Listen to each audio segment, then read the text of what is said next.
Hi, I'm David Smith.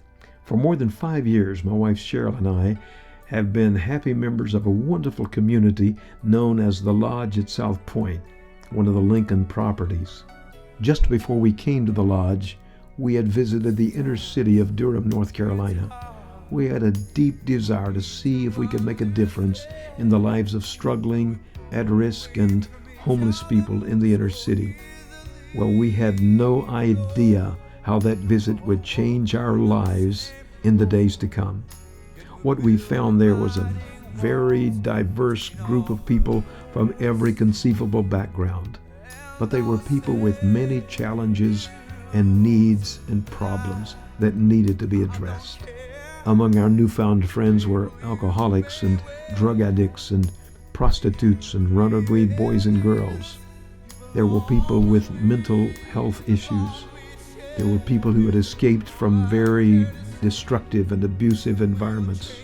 There were immigrants, often undocumented and almost always intimidated by a culture that they found very difficult to adjust to. Some of our homeless friends are there because of some crisis that arose in their life, the loss of a job, health issues, or family problems, even a divorce, or other difficult circumstances of life.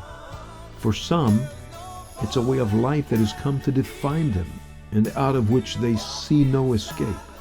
However they got there, the life of a homeless person is a very difficult life.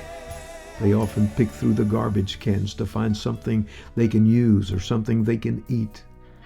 They sit down to rest at a bus stop or in a train station until somebody chases them away.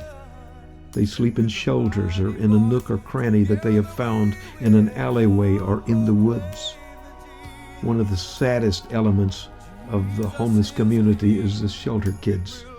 These children are dragged from shelter to shelter, from campsite to campsite. If they attend school at all, it's just sporadically. They don't know what it's like to live in a permanent dwelling place or to be members of a stable family and a loving community. What we found on the streets of Durham, North Carolina, and since then in the other cities in which we minister, absolutely broke our heart. So more than 5 years ago, we established a not-for-profit outreach to the homeless and at-risk people in the inner city. Our goal and purpose is to help lead them out of an existence of hopelessness and despair and into a joyous, productive life. Here's what we do.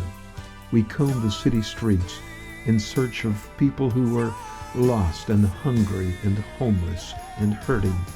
We engage them in loving conversations. We seek to assess their immediate needs, and if they're hungry, we feed them. If they're not properly clothed, we'll get them clothes to wear.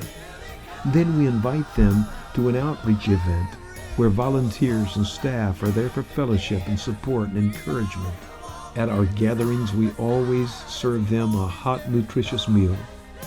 Our commitment is to love them like friends, to love them like family, and to treat them like royalty. We really try to make it the most positive, enjoyable experience they have had in years.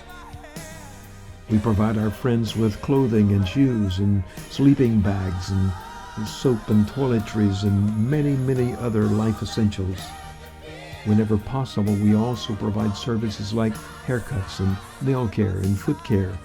Simple acts of kindness, but it means so much to them as they journey back toward recovery.